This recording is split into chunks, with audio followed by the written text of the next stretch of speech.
لا حول ولا قوة إلا بالله العلي العظيم. أعوذ بالله من الشيطان الرجيم.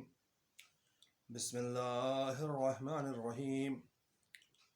الحمد لله رب العالمين.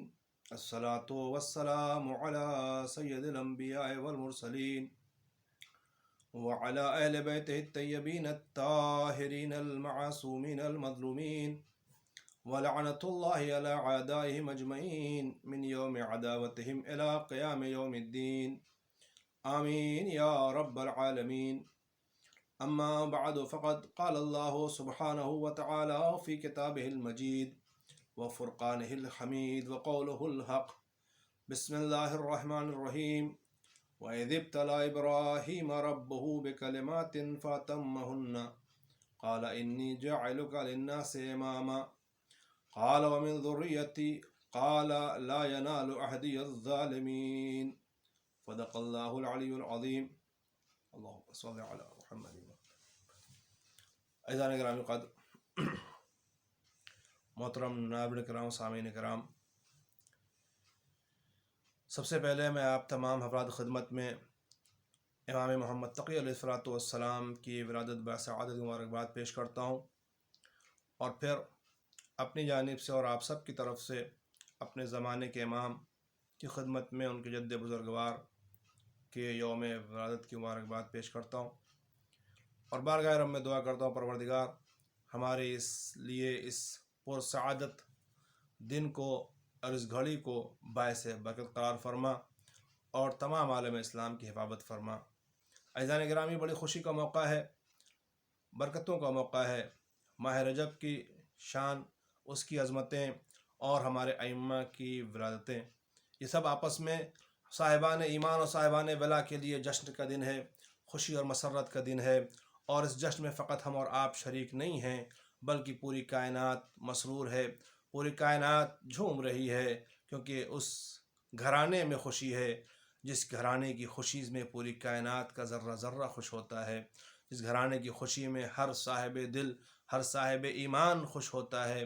عزیزو، میں صرف چند باتیں امام کے حوالے سے اپنے سننے والے چھوٹے بھائیوں خدمت میں عرض کرنا چاہوں گا، ان کی معلومات کے حوالے سے۔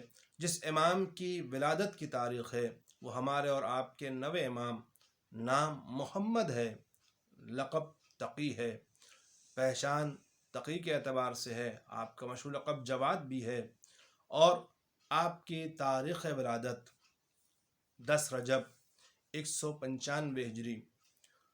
اور یہ بھی عرض کرنا چاہوں گا کہ وہ امام ہیں جنہیں کل 25 سال کی عمر ملی ہے۔ 195 ہجری میں ولادت ہوئی ہے اور 220 ہجری میں امام اس دنیا سے رخصت ہو گئے، آپ کی حیات واقع ہو گئی۔ کل 25 سال کا مختصر سا سن اور 25 سال کی مختصر سی حیات میں امام ہوتا ہی وہ ہے جو اپنے کمالات اور صفات کے اظہار کے لیے وقت اور مکان اور حالات کا محتاج نہیں ہوتا، کیونکہ اس کے اندر جو صفتیں ہوتی ہیں وہ خدا کی طرف سے ادا کردہ ہوتی ہیں۔ میں نے جس آیت کی تلاوت کی ہے تبرکن، اور اس میں اندازہ ہو جائے گا کہ منصب امامت، مقام امامت کتنا عظیم اور کتنا بافضل ہوتا ہے، جس کا اندازہ لگانے کے لیے اتنا ہی کافی ہے کہ جس وقت پروردگار عالم نے جناب ابراہیم خلیل کو منصب امامت عطا کیا تو فوراً جناب ابراہیم نے بارگاہ پروردگار میں التجا کی، پروردگار کہ میری ذریت میں بھی خالق کائنات نے یہ بات واضح کر دی کہ میرے خلیل، اے نبی، اس بات کو یاد رکھیے گا، کیونکہ یہ منصب میرا ہے، عہدہ میرا ہے، میری طرف سے عطا کردہ ہے، اس لیے یہ عہدہ ظالموں کو نہیں ملے گا۔ جواب بالکل واضح تھا۔ آپ نے اپنی ذریت میں امامت کا مطالبہ کیا، مگر ذریت میں ہونا ضروری نہیں ہے کہ وہ امام بھی بنا دیا جائے، امام کا بیٹا ہونا لازم نہیں ہے کہ اسے امام بھی بنایا جائے۔ امام ہونے کے لیے شرط یہ ہے کہ وہ عہدہ ظالم تک نہیں پہنچے، کسی بھی قسم کا ظلم جس ہستی سے تصور نہ کیا جا سکتا ہو وہ ہی امام بن سکتا ہے۔ اب مجھے اتنا کہنے کا موقع تو بہرحال مل ہی جاتا ہے کہ جب خالق کائنات اپنا منصب کسی ظالم کو نہیں دے سکتا تو بھلا خدا کسی پہ ظلم کیسے کر سکتا ہے؟ جسے یہ گوارا نہیں کہ وہ اپنا عہدہ امامت کسی ظالم کو عطا کرے تو بھلا وہ خود کیسے کسی پہ ظلم کر سکتا ہے؟ اسی لیے لازم ہے عالم اسلام کے لیے کہ وہ اس بات کو تسلیم کرے کہ خدا عادل ہے۔ اپنے عقائد میں عدل الہی کو شامل کرنا ہر مسلمان کے لیے ضروری ہو جائے گا، کیونکہ جو خدا ذرہ برابر ظلم گوارا نہیں کرتا کہ اس کا کوئی منصبدار، اس کا کوئی عہدیدار ظالم ہو، وہ خدا خود ظالم کیسے ہو سکتا ہے؟ ایک بات یہ واضح ہوئی۔ دوسری بات یہ بھی واضح ہو گئی کہ امامت وہ منصب ہے جو لوگوں کے اجتماع سے نہیں معین ہوتا، امامت وہ عہدہ ہے جو لوگوں کے ذریعے نہیں بنایا جاتا، بلکہ جس طریقے سے خلافت الہیہ لوگوں کے ذریعے نہیں ہے، انی جاعل فی الارض خلیفہ، یہ کہہ کے پروردگار نے بتا دیا تھا کہ خلافت ہم معین کریں گے، خلیفہ ہم بنائیں گے، اور وہی لب و لہجہ کہ میں نے آپ کو لوگوں کا امام بنایا یہ بتا رہا ہے خلیفہ الہی بھی اللہ کی طرف سے معین ہوگا، امام وقت بھی اللہ ہی قرار دے گا، اس کے علاوہ کسی کو اختیار نہیں ہے کہ وہ کسی کو خلیفہ خدا بنا لے یا کسی کو امام وقت بنا لے۔ اور اب بس اتنا کہنا چاہوں گا، ایک فقرے میں اپنی بات شاید پہنچا سکوں، کہ خود ہم جس امام کی آمد کا جشن منا رہے ہیں، ہمارے ائمہ کے لیے ان کے فضائل و کمالات کے لیے اتنا ہی کافی ہے کہ خدا نے انہیں امام بنایا ہے، وہ کسی کے بنانے سے امام نہیں ہوئے ہیں۔ آپ شاید پوچھیں کہ دلیل کیا ہے کہ آپ کو امام بنایا گیا؟ میں عرض کرنا چاہوں گا کیونکہ شان الہی یہ ہے، منصب الہی کے تقاضوں میں، اس کے لوازمات میں، ضروریات میں یہ ہے کہ اس کے منصب پر وہی فائز ہوگا جو علم میں سب سے بلند اور اعلیٰ ہوگا۔ اگر آپ محسوس کریں، جب اس نے اول خلیفہ بنایا، انی جاعل فی الارض خلیفہ، کہ میں زمین پر خلیفہ بنانے والا ہوں، تو وہاں بھی اس منصب پر اعتراض ہو گیا، پروردگار کیا تو اسے خلیفہ بنائے گا جو زمین پر فساد برپا کرے، خون ریزی کرے؟ باتیں اس میں بہت سی ہیں، عرض نہیں کرنا چاہوں گا، کبھی وقت ہوا تو عرض کی جائے گی۔ آواز آئی نہیں، جو میں جانتا ہوں تم نہیں جانتے ہو، فرشتے خاموش ہو گئے۔ اور پھر اللہ نے علم آدم اسماء کلہا، اللہ نے جناب آدم کو تمام اسماء کی تعلیم دی۔ خدا نے جسے خلیفہ بنایا اسے تعلیم دی، اسے علم عطا کیا، اور علم عطا کرنے کے بعد علمی مقابلہ ہو گیا، فرشتوں کو بھی علم سکھایا گیا، انہیں بھی علم سکھایا گیا، اور علمی مقابلہ ہو گیا۔ علمی مقابلے کی بنیاد پر جناب آدم کی خلافت کا فیصلہ ہو گیا، اور ان کی خلافت ثابت ہو گئی، فرشتے اعتراض کرنے والے خاموش ہو گئے۔ اس سے یہ نتیجہ بالکل واضح ہو گیا کہ الہی منصب جب کسی کو دیا جائے گا تو اس کے لیے ضروری ہے کہ اس کے پاس علم اللہ کی طرف سے دیا ہوا ہو، یعنی علم لدنی کا مالک ہو، علم وحبی اس کے پاس ہو، خدا سے علم لے کر کے آیا ہو، اس دنیا میں کسی سے علم حاصل کرنے کا محتاج نہ ہو۔ یہ پہلا موقع تھا۔ اب میں اپنی اس بات میں کہہ سکتا ہوں کہ آپ اگر اندازہ لگائیں، جس وقت امام محمد تقی علیہ السلام کم سنی کے عالم میں، یہی تو امتیاز ہے، یہی تو شرف ہے، اگر دنیا کسی کو رہبر و قائد بناتی ہے تو عمر دیکھ کر کے کہ میں عمر میں بڑا ہوں لہٰذا انہیں چن لیا جائے، باقی آپ سمجھتے رہیے گا فلاں عمر میں بزرگ ہیں لہٰذا انہیں منتخب کر لیا گیا۔ دنیا عمر دیکھتی ہے، خدا علم عطا کر کے، صلاحیتیں دے کر کے یہ بتاتا ہے کہ جسے خدا صلاحیت دے وہ عمر کا محتاج نہیں ہوتا، سن و سال کا محتاج نہیں ہوتا۔ کل 25 سال کی حیات تھی ہمارے نوے امام کی، اور ان 25 سال کی حیات میں امامت کا آغاز 7 سال کی عمر میں، 9 سال کی عمر میں، بعض روایتوں کے اعتبار سے اس سال عمر میں آپ کی امامت کا آغاز ہو چکا تھا۔ آپ اپنے والد کی شفقتوں سے محروم ہو چکے تھے، امام ظاہراً آ چکے تھے، امامت کے فرائض انجام دے رہے تھے۔ کم سنی کے عالم میں امامت کے فرائض کو انجام دینا یہ بتا رہا تھا کہ امامت عوام کی محتاج نہیں ہوتی ہے، بلکہ یوں کہہ دوں امام کی تعریف ہی یہ ہے کہ امام وہ ہوتا ہے جو لوگوں سے بے نیاز ہو اور لوگ اس کے محتاج ہو، ہر جہت سے بے نیاز ہو وہ امام ہوتا ہے۔ اور اس بات پر ہماری ملت جعفریہ کو اس بات پر ناز بھی ہے، افتخار بھی، اور افتخار کرنا بھی چاہیے کہ ہم کسی محتاج کو امام اور قائد نہیں مانتے، ہم امام اسے مانتے ہیں جو لوگوں سے بے نیاز ہو، کسی بھی مسئلے میں لوگوں کا محتاج نہ ہو۔ اور یہی وجہ ہے کہ اہل باطل اسی بات سے پریشان ہوتے ہیں کہ چھوٹے چھوٹے لوگ کو امام مان لیتے ہیں۔ ایک بات کہنا چاہوں گا، شاید آپ تک میری بات پہنچ جائے۔ کسی معترف نے اعتراض کیا کہ اس کم سن کو امام مان لیتے ہیں، یہ شیعہ لوگ کیسے ہوتے؟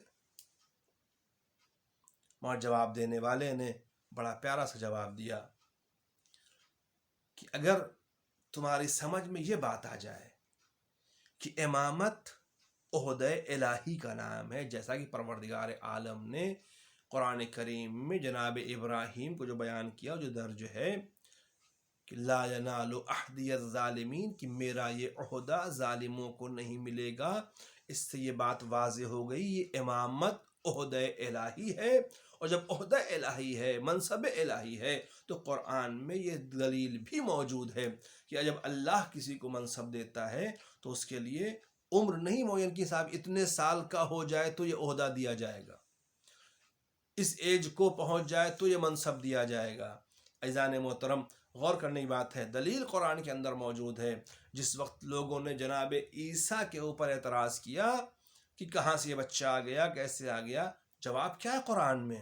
انی عبد اللہ آتانی الکتاب وجعلنی نبیا، میں اللہ کا بندہ ہوں، مجھے کتاب عطا کی گئی ہے اور نبی قرار دیا گیا ہے، ہمیں نبی بنایا گیا ہے، نبی قرار دیا ہے خدا نے۔ یہ جملہ جناب عیسیٰ کا بتا رہا ہے اللہ جب کسی کو منصب دیتا ہے تو سن و سال کی قید نہیں ہے، عمر کی قید نہیں ہے، وہ جسے منصب دیتا ہے تو تمام تر کمالات کے ساتھ اسے بھیج دیتا ہے۔ وہ گہوارے میں رہ کے بھی نبی ہو سکتا ہے۔ اگر عیسیٰ گہوارے میں رہ کر کے نبی ہو سکتے ہیں تو فخر عیسیٰ بھلا 8-9 سال کے سن میں کیوں امام نہیں ہو سکتے ہیں؟ اور اب یہیں پر ایک بات اور کہنا چاہوں گا، اگر جناب عیسیٰ گہوارے میں رہ کر کے نبی ہیں، ائمہ علیہم السلام میں 9 امام بھی کم سنی میں امام، 10 امام بھی کم سنی میں منصب امامت پر فائز ہیں، تو ائمہ ہمارے کم سنی میں منصب امامت پر فائز ہیں۔ اس کا مطلب کیا ہوا کہ جب رسول کا جانشین کم سنی میں امامت کے فرائض انجام دے رہا ہے تو بھلا میں کیسے مان لوں کہ وہ رسول 40 سال کے بعد رسول ہوگا؟ رسول جب پیدا ہوا ہے تب سے رسول ہے، اس کی رسالت کا اظہار 40 سال کے بعد ہوا ہے۔ رسالت کا ہونا الگ مسئلہ، اظہار بات ہونا الگ مسئلہ۔ ایک سلوات پڑھ دیں محمد و آل محمد پر، صلی اللہ علیہ محمد و آل محمد۔ عزیزان محترم، بس بات کو سمیٹنا چاہوں گا، تو جس امام کا تذکرہ میں کہا، امامت وہ منصب الہی ہے جو ظالم کو کبھی نہیں مل سکتا۔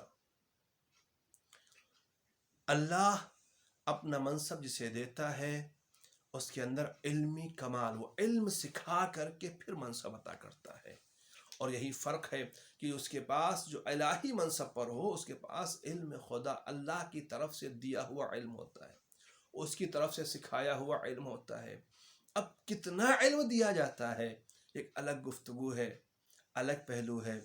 صرف اتنا کہنا چاہوں گا، علمی مقابلے کے حوالے سے جناب آدم کے مقابلے میں فرشتے تھے، جہاں علمی مقابلہ ہوا تھا فرشتے شکست کھا گئے، جناب آدم علمی مقابلے میں کامیاب ہوئے، خلافت ان کی ثابت ہو گئی۔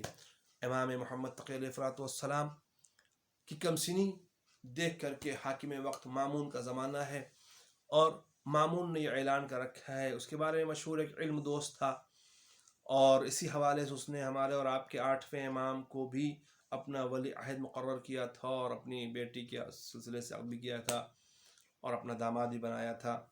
بولو سیاسی مقصد رہے اس کے پیچھے، بحث کا موقع نہیں ہے، اور یہ نہ موضوع اس وقت ہمارا ہے۔ وہی کیفیت ہمارے 9 امام کے ساتھ تھی۔ کم سنی کا عالم ضرور ہے، کم سنی کے عالم میں ہی امام کے علم سے مامون جو حاکم وقت ہے وہ باخبر ہو گیا۔ کیسے؟ ایک بہت مختصر سا واقعہ ملتا ہے کہ مامون ایک دن اپنی سواری سے گزر رہا تھا، اپنے لاہ و لشکر کے ساتھ، اپنی شان و شوکت کے ساتھ، اور ایک میدان میں کچھ بچے کھیل رہے تھے۔ وہیں ہمارے اور آپ کے 9 امام امام محمد تقی علیہ الصلوۃ والسلام بھی موجود تھے۔ بچے اس لشکر کو، اس حاکم کو دیکھ کر کے بھاگ گئے، امام جہاں تھے وہیں کھڑے رہ گئے۔ اب ظاہر سی بات ہے، یہ خلاف توقع منظر تھا، امید کے خلاف ایک عجب کیفیت اس نے دیکھی کہ جہاں سب بھاگ رہے تھے کوئی ایک کھڑا نظر آیا۔ اب یہ اپنے آپ میں خود ایک پیغام تھا، اس منظر کو ذرا غور سے سمجھیے گا۔ بھاگ رہے تھے وہ جو بھاگتے رہے ہوں گے، جن کے دلوں میں حاکم کا خوف طاری ہو چکا ہوگا، جو خوف حاکم سے ڈر رہے ہوں گے، وہ سب کے سب میدان چھوڑ کے بھاگ گئے، مگر وہ جو الہی نمائندہ تھا، جس کے دل میں صرف اور صرف خوف خدا ہوتا ہے، وہ کبھی بھی کسی اور سے نہیں ڈرتا۔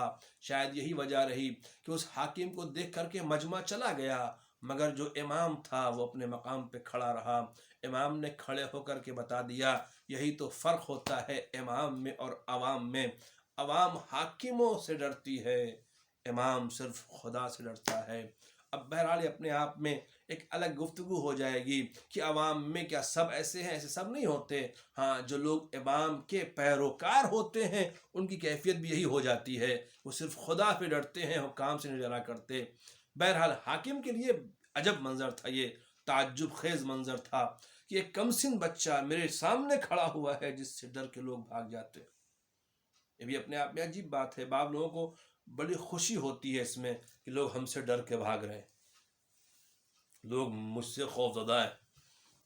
عزیزان گرامی، یہ عجب کیفیت ہے۔ بہرحال میں جاننے کرنا چاہوں گا، حاکم پہنچا قریب امام کے اور سوال کر لیا، صاحبزادہ یہ بتائیے، بیٹا یہ بتائیں آپ کہ سب بچے تو چلے گئے، آپ کیوں نہیں گئے؟ امام نے جواب دیا، بڑے عجب انداز میں جواب دیا کہ دیکھو میرے نہ جانے کی 3 وجہ، میں اپنے لفظوں میں کہہ رہا ہوں۔ پہلی وجہ تو یہ کہ میرے ہٹ جانے کی وجہ سے راستہ وسیع نہیں ہو جاتا۔ آسان لفظوں میں کہہ دوں، میرے کھڑے رہنے کی وجہ سے راستہ تنگ نہیں تھا، تیرے پاس راستہ موجود تھا، تو آسانی سے گزر سکتا تھا، تیرے گزرنے میں کوئی تکلیف نہیں ہونے والا، لہذا میں نہیں ہٹا۔ دوسری بات یہ، میں مجرم نہیں تھا، میں نے کوئی غلطی نہیں کی تھی کہ میں ڈر کے بھاگ جاتا۔ اور تیسری بات یہ ہے کہ میں تیرے متعلق یہ حسن ظن رکھتا ہوں کہ تو بلا وجہ کسی پر ظلم اور زیادتی نہیں کرے گا، لہذا میں نہیں ہٹا۔ امام نے اپنے انداز میں جواب دے دیا۔ ہم جیسے طالب علموں کے لیے پیغام ہو گیا کہ ہم سمجھیں کہ امام نے کیا جواب دیا ہے اور کیا پیغام اس کے ساتھ میں ہم تک پہنچایا ہے۔ امام نے واضح طور پہ بتا دیا، اگر ہمارے کہیں کھڑے ہونے کی وجہ سے کسی کا راستہ تنگ ہو رہا ہو تو ہمیں ہٹ جانا چاہیے، یعنی راستہ ڈسٹرب نہیں کرنا چاہیے، راستے میں ٹریفک نہیں بنانی چاہیے، دقت نہیں پیدا کرنی چاہیے، زحمتیں نہیں پیدا کرنی چاہیے۔ ایسا نہ ہو کہ ہماری وجہ سے آپ پورا مجمع جو ہے پوری قوم پریشان ہو رہی ہے، ہم اپنے بیچ چوراہے پہ کھڑے ہوئے ہیں، بیچ راستے میں کھڑے ہوئے ہیں، آپ کھڑے ہیں کیا کر لیں گے آپ؟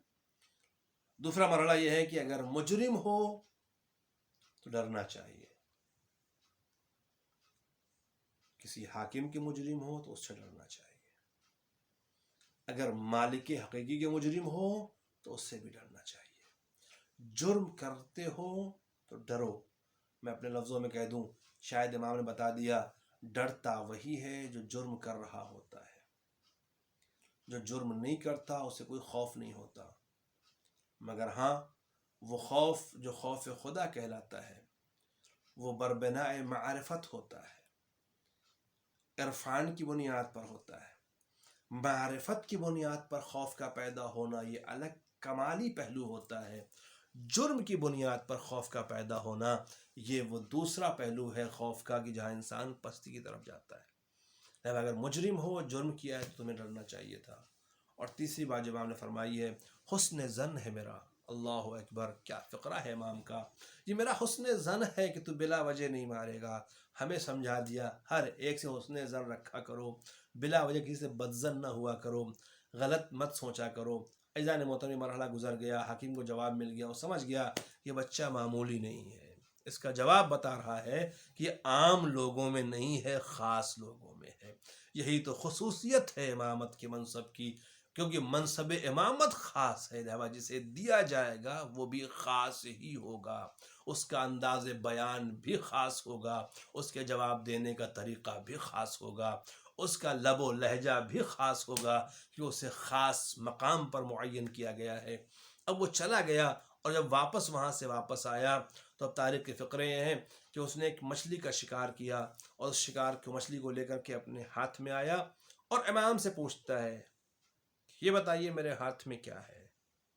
میں پوچھنا چاہوں گا مامون، ایک بچے سے ہاتھ میں چھپی ہوئی چیز کے بارے میں کیوں پوچھ رہا ہے؟ شاید مامون جواب دے، نادان، تیری نگاہ میں یہ کوئی عام بچہ ہوگا، مگر میں نے اس کا جواب سنا ہے، اس کے جواب دینے کا لب و لہجہ بتا رہا ہے کسی معمولی گھرانے کا معمولی بچہ نہیں ہے، یہ کسی بلند منزلت پر فائز ہے، اور میں اسی بات کا یقین حاصل کرنا چاہتا ہوں جو بات میرے ذہن میں پیدا ہوئی ہے، جو بات میرے دل میں آئی ہے۔ اب چھپا کر کے بات پوچھنا چاہوں گا، ان چھپی ہوئی چیزوں کے بارے میں کون بتا سکتا ہے؟ اس نے جیسے ہی سوال کیا، امام نے فوراً مسکرا کر کے جواب دیا، خدا بحر قدرت میں چھوٹی چھوٹی مچھلیوں کو پیدا کرتا ہے، اور حاکمان وقت اس کا شکار کر کے ہم خاندان رسالت کے بچوں کا امتحان لیتے ہیں۔ عزیزان محترم، یہ فقرہ اپنے آپ میں بہت وسیع معنی اور مفہوم رکھتا ہے، عرض کرنے کا موقع نہیں ہے۔ امام نے صاف لفظوں میں بتا دیا کہ تو جہاں سے شکار کر کے لایا ہے وہاں کی خبر بھی مجھے ہے، اس مقام پر اس شکار کی ہوئی مچھلی کو بنانے والا کون ہے اس کی بھی معرفت مجھے حاصل ہے، اور یہی بتا دینا چاہوں گا کہ مجھے اس نے منصب امامت پر فائز کیا ہے، اور اتنا علم اس نے دیا ہے، اس کے دیے ہوئے علم کی وجہ سے میں تیرے ہاتھ میں چھپی ہوئی چیز کو جان سکتا ہوں۔ تو اب یہ تیرے سمجھنے کی بات ہے، جب اس نے علم دیا ہے، اس کا جس کے پاس اس کا دیا ہوا علم ہے وہ چھپے ہوئے راز جانتا ہے، تو پھر خدا سے کون سا راز چھپا رہ سکتا ہے؟ اس سے کون سی باتیں پوشیدہ رہ سکتی ہیں؟ میں اپنے لفظوں میں کہہ دوں، شاید امام متوجہ کرنا چاہتے تھے، تیرا مکر و فریب بھی میرا مالک جانتا ہے، تیری بدنیتی سے بھی میرا مالک واقف ہے، وہ سب جانتا ہے، تیرے سیاسی حربے اور تیری مکاریوں سے بھی ہم باخبر ہیں، ہمیں کسی شے سے بے خبر نہ سمجھنا۔ عزیزان محترم، یہ امام کا جواب تھا۔ امام نے جواب دے کر کے بتا دیا، امام ہوتا ہی وہ ہے جو منصب الہی پر ہو، امام ہوتا ہی وہ ہے جو اللہ کی طرف سے علم لے کر کے آیا ہو، اور فقط اتنی سی بات نہیں ہے عزیزان محترم، بس ایک فقرہ، یہ علمی منزل تھی امام کی، اور اس لیے کہنا چاہوں گا کہ اگر واقعی ہم امام کے پیروکار ہیں، ان ائمہ اطہار کے پیروکار ہیں، تو ہماری زندگی میں بھی علم کی اہمیت ہونی چاہیے۔ ہماری قوم کے بچے بچے کو تلاش علم میں اس طرح سے لگ جانا چاہیے کہ معلوم ہو کہ علمی در سے وابستہ ہے، ان کا امام صاحب علم ہے، صاحب کمال ہے، صاحب فضیلت ہے، اور اتنا بڑا علم، دیکھیں علم دنیا کے پاس کتنا بھی آ جائے ہمارے امام کے برابر کا نہیں ہو سکتا، امام کی منزلت کا نہیں ہو سکتا۔ شاید یہی وجہ رہی ہے کہ خود نو امام ہی کے مسئلے میں مامون نے فیصلہ کر لیا کہ آپ کو اپنا داماد بھی بنانا ہے، ولی عہدی بھی دینی ہے، اور اس سلسلے سے گفتگو ہو گئی، بات عام ہونے لگی، لوگوں نے جو بہرحال در اہل بیت کا بغض و کینہ و حسد لیے ہوئے دلوں میں بیٹھے رہے، انہیں یہ بات کھلنے لگی کہ پھر وہ مسئلہ آ گیا، بتائیے کم سن بچے کو اپنا داماد بنائیں گے، اسے اس مقام پہ بٹھا لیں گے، اتنی عظمت دیں گے، اس کا احترام کرنا پڑے گا، بھائی حاکم وقت کا داماد ہو جائے گا، جبکہ ہم لوگ بڑے بڑے لوگ بیٹھے ہوئے، ہمارے پاس علم بھی بہت ہے، ہمارے پاس طاقت بھی بہت ہے، ہمارے پاس دولت بھی بہت ہے۔ اب یہی تو مسئلہ ہے، جن لوگ اپنے دولت و طاقت کے غرور میں ڈوب جاتے ہیں، انہیں کبھی بھی حقیقی رہبر و قائد کی معرفت نہیں حاصل ہو پاتی۔ بس منزل ختم کرنا چاہوں گا بات کو۔ لہذا لوگوں نے مامون سے شکایت کی، نہیں یہ تو غلط کر رہے ہیں آپ، غلط فیصلہ ہے۔ ہم نے کہا مجھے معلوم ہے میں نے فیصلہ کیا کیا ہے، اگر تم اطمینان چاہتے ہو تو اپنے اعتبار سے کسی بڑے سے بڑے عالم کو لے آؤ اور ان کے ساتھ اس کا مقابلہ کرا لو، تمہیں یقین ہو جائے گا کہ میں غلط ہوں یا صحیح ہوں، میرا فیصلہ غلط ہے یا صحیح ہے۔ بس غرض تاریخ معین ہو گئی، امام کا علمی مقابلہ۔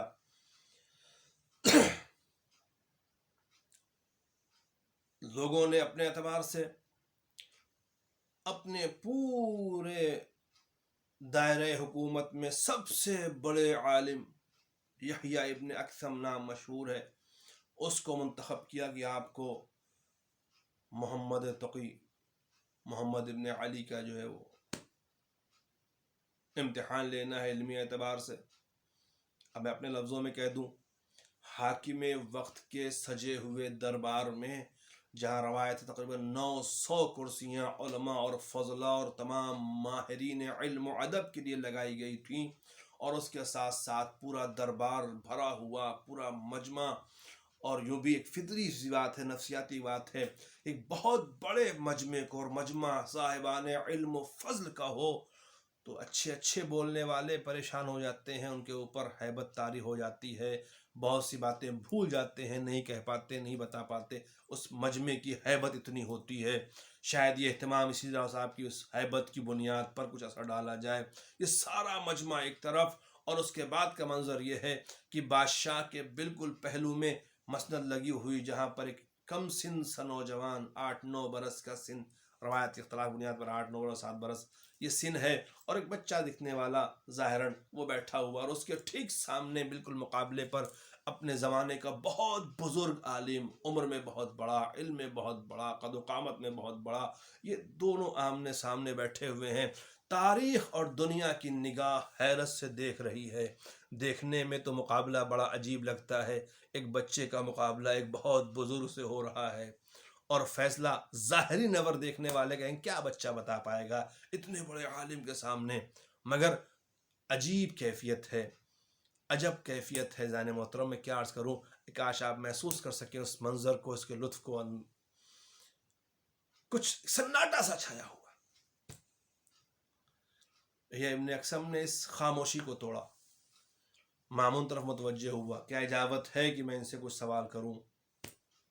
دیکھیں یہ فطرت ہے اہل دنیا کی، حکام کو مقدم کیا جاتا ہے اور انہیں محترم سمجھا جاتا ہے، مگر جیسے ہی مامون سے یحییٰ ابن اکثم نے پوچھا، مامون کہتا ہے کہ آپ کو یہ بات تو فرزند رسول سے پوچھنی چاہیے تھی، کیا اجازت ہے کہ میں آپ سے سوال کر لوں؟